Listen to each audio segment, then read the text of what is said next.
Hey there! Welcome to Canadian Tech Videos. Today, I am going to repurpose my old office computer.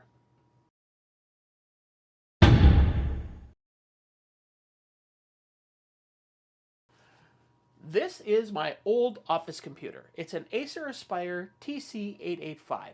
I've had this since late 2018. I ran my entire coffee shop on this computer. I started my first YouTube channel on it. I edited all the videos for it. As a matter of fact, I only retired this computer about 9 months ago when I built a new one. So this computer has been a real workhorse over the years. Now, because of that, I didn't want it to end up just as a parts machine sitting in the back of my garage. So today, I'm going to turn it into a test computer. I'm going to be able to test things like old GPUs on it. I'm going to be able to test different distros of Linux as well as other operating systems. So, yeah, let's take a look at what exactly this computer has and what I'm going to be doing to it. So, looking at this computer, the first thing is that it's got currently a 300 watt power supply with no 6 or 8 pin connectors for graphics cards, which means any graphics card that I had been putting in here had to be powered from the board. So what I have been using is a GTX 1650. So it's been a pretty good graphics card for this computer, except that when I switched over to Linux, I just could not get it to work. I tried it on a few different distros, and no matter how many hoops I jumped through, it would work up to the point of, I think on one distro, I managed to get it to work, but it would only work on one monitor. If I plugged in a second monitor, it would only show like a third of the screen for that one. So no multi-monitor functioning there. A few other problems that I had with it was that on one of the distros, I finally got it working, but anytime that I opened up anything that had graphics in it, it froze the entire computer. So yeah, I haven't figured out the secret sauce of getting NVIDIA graphics cards to work with Linux yet. One of the reasons that I'm going to kind of have this open so I can change the operating system. So if I'm testing a NVIDIA graphics card, I can just throw in my Windows 10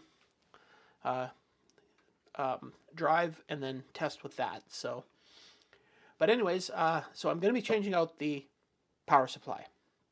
Now for a CPU, it's got an Intel i5-8400, which is a 2.8 gigahertz base with 4 gigahertz boost, 6-thread, 6-core CPU.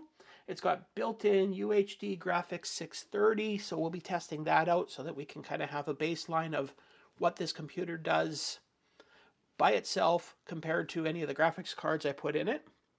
And right now I've got 32 gigabytes of DDR4 RAM in there, but I'll probably take one of those sticks out just so when I'm testing a GPU, if it catastrophically fails and kills this computer, I'm only hopefully going to kill one stick of the unobtainium RAM that's in here.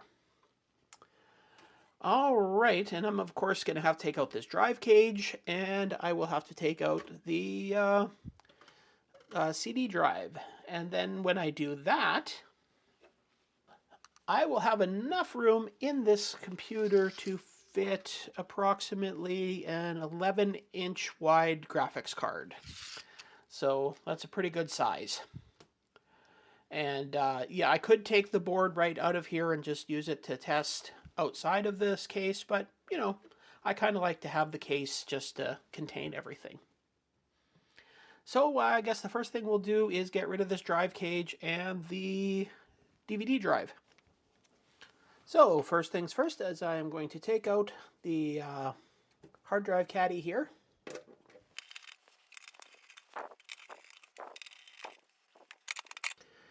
And in here I still have my old 2 terabyte spinning hard drive that I think I'm going to start using as a backup drive. But one thing I am going to do is I'm going to re-put the screws in here So if I ever need them again, I know where they are. Because I have a horrible habit when I take things apart of losing the screws.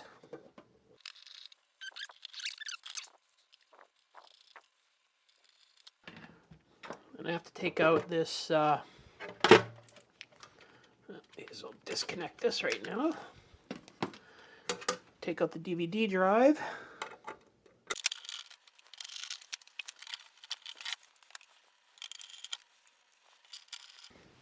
And finally, have to take out the power supply.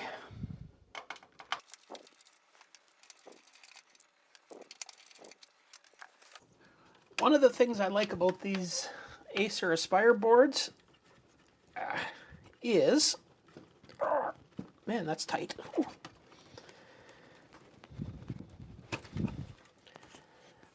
They use a 24-pin power connector, so you don't have to get an adapter. I mean, it's a little thing. Those adapters are not expensive, but it's nice to not have to use one. There should be a little catch down here. There we go.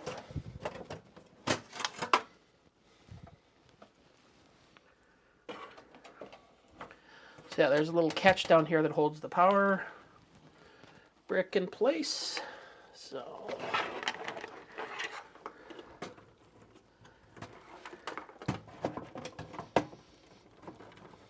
I guess one of the questions here is, will this fit?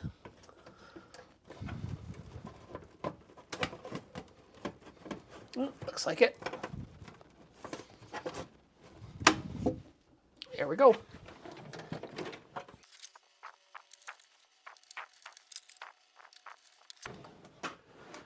And now to plug things in here. Let's see.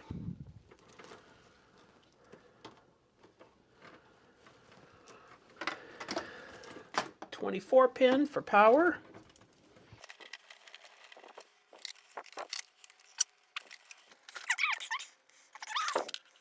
There should be one here that's an 8-pin that breaks into 2 4-pins right here.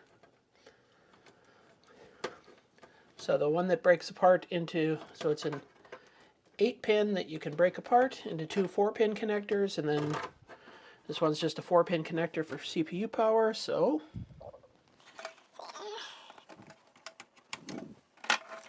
just clicks into place like that. Now, of course, there's going to be a lot of errant wires here, but some power for the hard drive.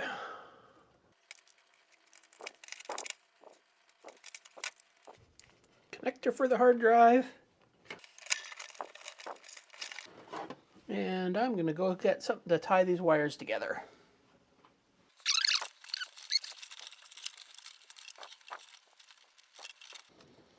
There, at least keep the wires a little bit out of the way.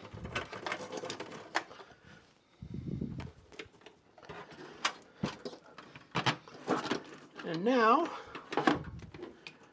I'm ready to go plug this in and see if it blows up or not. All right, well, this is together, and now we're going to give it a test to make sure that this power supply and everything that I did here works. I don't have any GPU in there yet, and yes, this is a big rat's nest of cables, but it's not meant to look pretty. It's supposed to be functional so that I can test things easily on it. Easily plug in any graphics cards that I plug into here up to a certain size. Obviously, bigger graphics cards will not fit in here, but those are probably too modern for me to test on here anyway. So, give it a little... Okay, nothing exploded.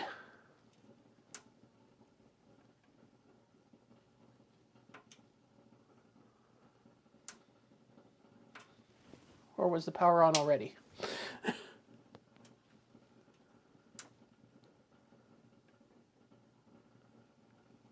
Okay, that's not working. I'll be back. All right, well, I guess I just wasn't holding the power button long enough. It took a second of holding the power button for this to actually turn on. Now, didn't seem to be any loose connections or anything, and it seems to be working. There we go.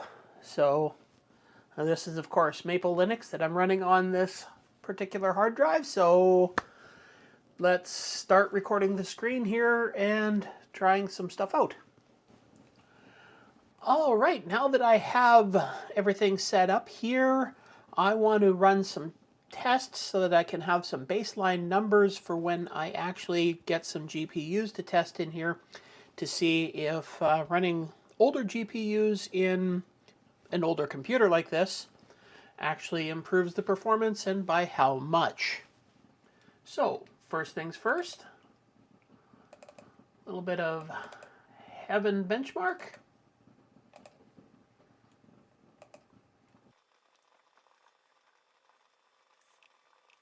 So we're going to try benchmarking it here at 1080p. And see how that goes.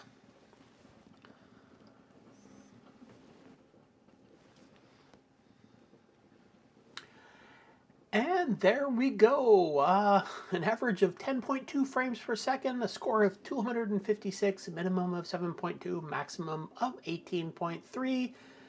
As you can see, this computer basically runs like a potato when you don't have a GPU in it. But I guess just for the sake of completeness, let's try and run a couple of video games on it. All right, let's try with the one that I'm pretty sure is probably not going to run. We'll try Counter-Strike 2. Actually, it's actually running. It's using 98% of the CPU.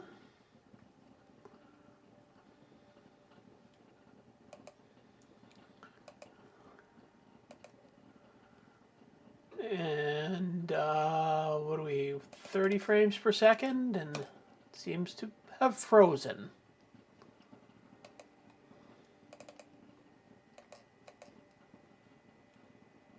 Oh, there we go. Now we're 6 frames per second. Okay, well, let's see if we can lower the graphics a little bit.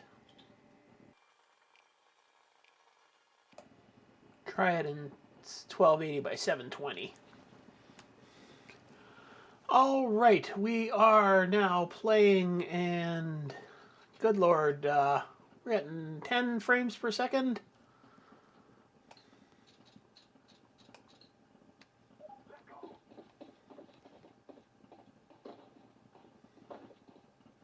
Yeah, this is pretty much unplayable. This is absolutely running like a potato. All right, here we go. We are going to try Dead Frontier 2. Now, I have made this, what am I running it at? 1280 by 720 to give it the best chance of actually running. And so, let's see how it goes. 4 frames per second, 15 frames per second.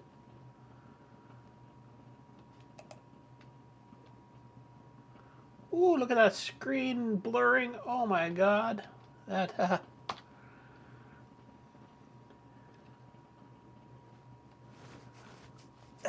yeah, this is pretty much also, even at this low of resolution, is unplayable. It's,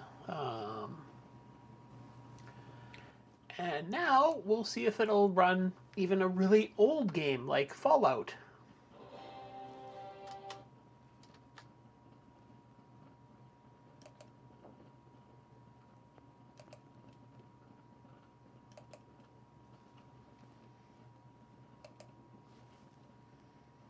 Which, not surprised, it's running just fine. This old office computer is ready to begin its new life as a test computer. So I have some old graphics cards lying around that I'm going to be trying out in this, and I'm looking forward to see what kind of a performance boost it gives, because I don't care how old the graphics card is. We saw what a potato this thing is running anything. It's going to be running better with any kind of a GPU in there. So the great thing about these Acer Aspires is the 24-pin power connector, so you don't have to buy an adapter for that. And yeah, easy to turn into something like this, make into a sleeper build, whatever you want to do. Fits a pretty large graphics card as well. So that is it for today. I hope you enjoyed watching this, and I'm saying thank you now to the names of my Patreons, whose names are scrolling by on the screen as we speak. And if you're interested in helping my channel out through Patreon, the link is down in the description. And if you do, you don't only help this channel, you also help my first channel, Canadian Retro Things. So it's a 2-for-1. One Patreon to help 2 channels. All right, well, that's it for today. Thanks for watching. Thanks for subscribing to the channel, to liking the video, and all of that other jazz, like commenting, because those are things YouTube loves. And when YouTube loves it, it helps get the videos out to more people. So, until the next one, I will see you later.